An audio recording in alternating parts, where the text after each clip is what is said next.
In this video, we will be explaining common trends found in the periodic table and why they are important. Hi, I'm Emily, and I'm a fourth-year biology student from Birmingham, Alabama. Hi, I'm Rog, and I'm a third-year cell biology student from Milburn, Georgia. Hi, I'm Zoe, and I'm a second-year genetics and psychology student from Chapel Hill, North Carolina. The periodic table is a tabular arrangement of chemical elements that is arranged by increasing atomic number. On a standard periodic table, each element's atomic number and atomic mass is provided. An element's atomic number, or Z, seen as the top number on the bottom right diagram, states how many protons the atom contains. An element's atomic mass states the number of protons and neutrons in one atom.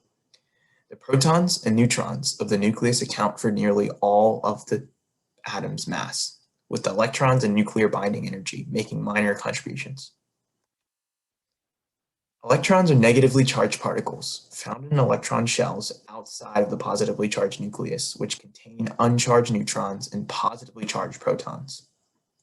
In a neutral atom, the number of electrons is the same as the number of protons or the atomic number of an element. Horizontal rows on the periodic table are called periods. Elements in period 1 have one shell of electrons. Elements in period 2 have two shells of electrons. Elements in period 3 have three shells of electrons, and so on. As an atom adds shells of electrons to its electron cloud, each additional shell is placed further from the nucleus than the pre-existing shell.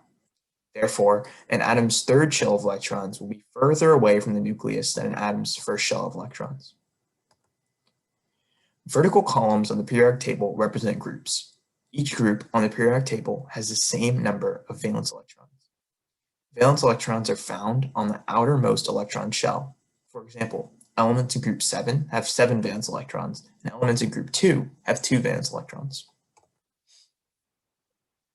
Effective nuclear charge is the force of attraction felt by an atom's negatively charged valence electrons due to the positively charged protons in the nucleus.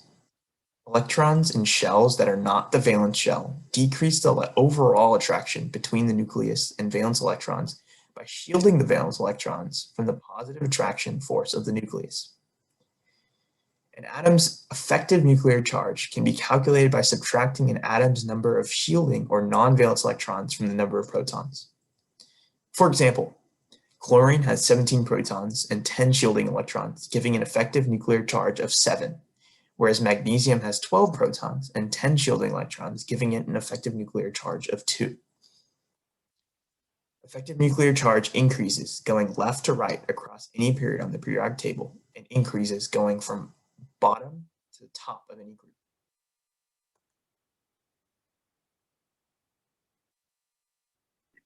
Atomic radius is defined as the distance from the atom's nucleus to the outer edge of the electron cloud. The trend is that as you move from left to right across a period, or from bottom to top of a group, the atomic radius decreases. This is due to both the addition of protons and electrons.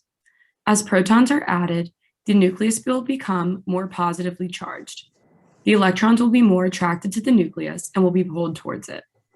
This will cause the electron cloud to become smaller, making the radius decrease. Ionization energy is the energy required to remove an electron from an atom. It increases as you move up and to the right across the periodic table. This implies atoms in the bottom left corner of the periodic table want to lose an electron, and those in the top right want to gain an electron. There is a more significant difference in ionization energy across a period than down a group. This is due to atoms with more energy levels having a further distance to the nucleus, and there is more shielding repulsion from the electrons. Electronegativity is an atom's tendency to gain an electron. It is a property that is represented by an electron affinity value. Typically, the Pauling scale is used.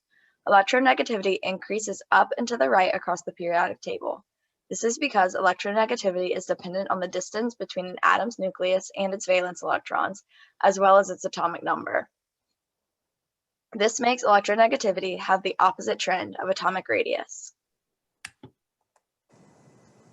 This slide reflects all three trends: atomic radius, which increases as you move from the right to the left across the groups and increases as you move from the top to the bottom of the periods. Ionization energy and electronegativity both follow the same trend, increasing left to right across the groups and increasing as you move from the bottom to the top of the periods. Thank you for listening, and we hope this video enhanced your understanding of the periodic table and its trends.